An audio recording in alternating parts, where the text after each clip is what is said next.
Hi guys, Byron Bay physiotherapist, Scott Thompson here from the Evolve Wellness Centre. And today we're going to be talking about a major issue we see in the clinic nearly every week, and that is sciatic nerve pain. And what we're going to be looking at is from a point of view of the problem, the reaction that happens, and then we're going to look at some solutions, including 3 simple ways that you can help relieve your sciatic nerve pain. Now, before we go any further, just a reminder that you should seek a professional consultation if you do have sciatic nerve pain. And at the Evolve Wellness Centre, at the end of this video, I'm going to extend a special offer that we have to the residents of Byron Bay and the Greater Northern Rivers area. So first of all, we're going to look at the problem and what exactly is sciatic nerve pain. So there is what we call true sciatic nerve pain, and there is what's called pseudosciatic nerve pain. And we'll investigate what pseudosciatic nerve pain is later, and that's more to do with when it's a muscle spasm that's causing the nerve irritation. But true sciatic nerve pain comes from an injury in your intervertebrate disc. Now, what's your intervertebrate disc? Basically, your spinal discs are stacked on top of each other, and the vertebrae disc acts kind of like a shock absorber between these vertebrae. So I'm just going to come to the drawing board here. I'm not the greatest of artists, but I'm going to draw a intervertebrate disc from a bird's eye view. So this is looking down on the top of a intervertebrate disc. So what we have here is I'm going to draw the outside, okay, like so. Okay, and this is like a hard fibrous substance here around the outside of the disc. Now, it's actually the inside, which is called the nucleus pulposus, that is more this sort of gelatinous, soft, squishy kind of substance, right? And that's the inside of the disc. And what happens is if the outside of the disc, if you get an injury, okay, it creates a tear in this outside, which is called the annulus fibrosus, right? And then what basically can happen is this inside soft substance can bulge on through just like this here. Okay, so that's a nice, big, nasty, grumpy disc bulge. So this is the problem here, right? Now, the issue here is then you have, on your vertebrae, you have exiting nerve roots. So I'm just gonna show you a spinal vertebrae here. We're going to come in and take a little closer look. Okay, so here is the spine. Okay, and it's stacked. You can see the spinous processes here are stacked on top of each other, and this is representing the intervertebrate disc here. So at each vertebrae, there is an exiting nerve root. This yellow thing here is representing an exiting nerve root. Now, these innervate your muscles and various functions in your body there. And what we actually hear, this red part is representing a disc bulge. And you can see the proximity, this bulge is coming out to the right of this person's spine. You can see the proximity here is very close to that exiting nerve root. Now, if this nerve root is even being touched just a fraction, what that can do is create an irritation that causes a shooting pain down your leg, or can cause pins and needles in your feet, and so forth and so forth. So this is the reaction that happens. So here's this is looking from the back view behind someone here, and say this disc bulge here is on the right hand side of one of this guy's discs here, or this person's discs, and what it's going to create is a pain that shoots down the leg like so, okay? Now, it might only go to the buttocks, it might go to the knee, it might go all the way down to the foot, and even to the sole of your foot there. And this can be a very irritating problem, and obviously be very debilitating and cause a lot of pain. So how does this actually occur? How does it occur? How do you get a tear here? Well, usually it's not just from one particular injury. So, I mean, it can occur from a sporting accident or a car accident. It is possible, but normally it's a compounding effect. Okay, and a lot of times it's from actually sitting down at your desk for long periods of time at work. Okay, and what happens is you're creating this force that's distending, it's opening up the disc at the back and compressing the disc at the front. Okay, so you create a weakness in your disc. Now, this can happen over months, it can happen over years, but generally then the actual injury will come from something relatively insignificant that, I can hear anything from, you picked up like something really light from the floor, or another really common one is actually rotating, picking the kids up, or you help someone move house and you lifted something a bit heavier than normal. Okay, now especially if you don't have great technique, this is normally what we call the straw that breaks the camel's back. So the disc, it then finally kind of tears, and this is where the disc, this soft inside, then bulges out. And this is normally when someone presents to the clinic, or this is when they start to get the pain down their leg. So it's not always that incident that did it. There's often a backstory as to why there was a weakness there. And as a therapist, it's also our duty not just to treat your symptoms, it's our duty to work out why there was a weakness and to correct that and to strengthen you and change or make you commit to new behavior movement wise, so that this does not happen again. So it's not as simple as just getting rid of your pain. It's also about correcting what caused it. Now, that being said, the exercises I'm going to show you should cause what's called the centralization phenomena, right? This is what we're looking for. So a very good result, if you do these exercises, okay, what we want to see is your pain gradually drift away and from down in your leg, okay? So this might happen after doing the exercises once or for a couple of days. And then if we see, if you continue to do these exercises, if you're getting a good result and this continues to happen, what is fantastic, and you might not think it's fantastic, but it is fantastic from our point of view, is that the pain stops traveling down your leg and it concentrates in your lower back. Okay, that's a huge win. Like, that means that it's likely that this disc bulge has started to just go back in, or there are little things called macrophages in your system that can even chew away at the disc. But by changing the pressures in your disc, we can suck that little disc back in there.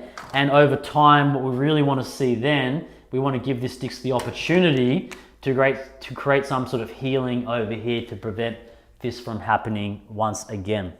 So if the opposite happens, if you do these exercises and say your pain is coming down to here, okay, and then you do these exercises and your pain starts going down further, then that's a huge indication that you stop doing these exercises and go seek further consultation. Because one of the issues is the direction of the disc bulge. Okay, so most commonly, if this was representing the front of the person here and this was their back, okay, most commonly we do see these disc bulges come out the back, like the one I just showed here. Okay, it can come out to the back to the right. That would mean you would get sciatic pain down your right. Come out back to the left, you get sciatic pain to the left. It can come out central, so it can actually come out, okay, the disc bulge can come out around straight to the back here, but you can also get anterior disc bulges as well, which may be less common, but certainly it could be a reason why these particular exercises aren't working. So these exercises I'm going to show you are mostly for a posterior lateral disc bulge. So that means a disc bulge that's coming out the back and to the side, which commonly you will probably see the pain coming down the back of your leg or down the side of your leg. So the first exercise I'm going to show you now, a lot of these are from a famous physiotherapist from New Zealand. His name was Robert McKenzie. And he was one of the, I guess, I'm not going to say the first physio, but certainly he would have been up there with observing this centralization effect through a repetitive exercise, trying to get a predictable outcome, in this case, the centralization of your pain. So this first exercise, say for example, your sciatic pain was coming on down your left leg. Okay, what you're going to do is come into standing. Now I want you to be nice and tall. One thing I was just say as well, your nerve pain might be so severe that your body has actually listed over to the side, right? This is a natural reaction of your body, because if the disc bulge is out to the left here, the spasm of the muscles wants to pull your body away from that side. So what we're going to try and do is actually get your body to shift back to the other side and change the pressure to actually almost pinch into the disc there. Now, this will seem quite counterintuitive at first, but again, what we're looking for is an instant kind of release. The first exercise might be quite sore, but we want to see this gradual decrease in the pain, right? And certainly maybe even some centralization. So the first exercise is a disc bulge on the left. Obviously, if it was on the right, or the sciatic pain was on the right, you would switch over. You can get my right arm. I'm just going to put it against the wall. So I'm just putting it against the wall like this. I'll demonstrate this from another angle in a moment.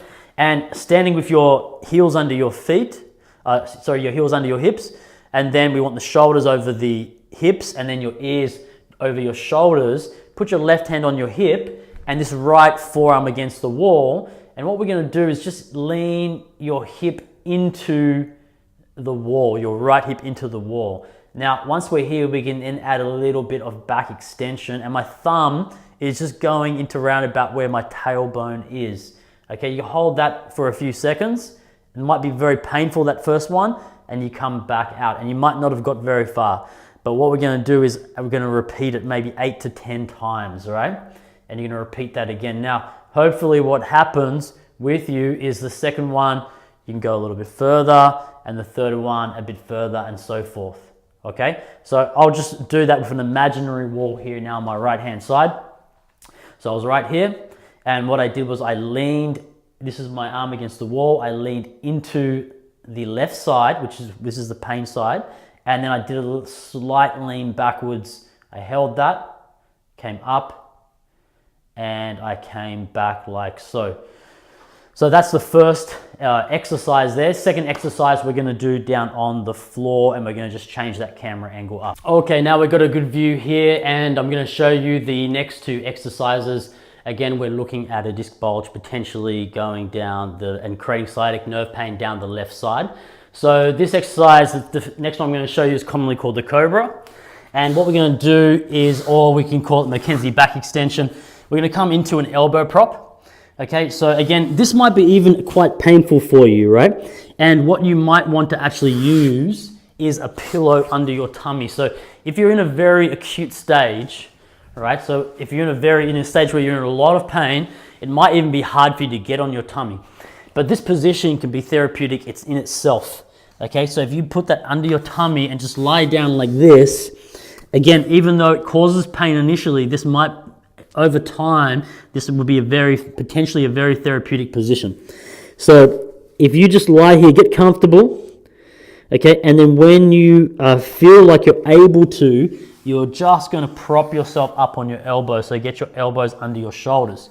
You're then going to put your hands flat onto the floor, okay, and just keeping the shoulders down, put some pressure through your hands, and bring your chest up and drift your elbows away from the floor. Now, the first time you do it, you might only get a small way, and then you're going to come back down. And again, you're going to repeat this maybe 8 to 10 times, and you're going to come up a little bit further each time. Okay? Now, again, if your pain is on the left side, you might find it even more therapeutic if you do what's called a slight bias over to the left, okay, with your leg.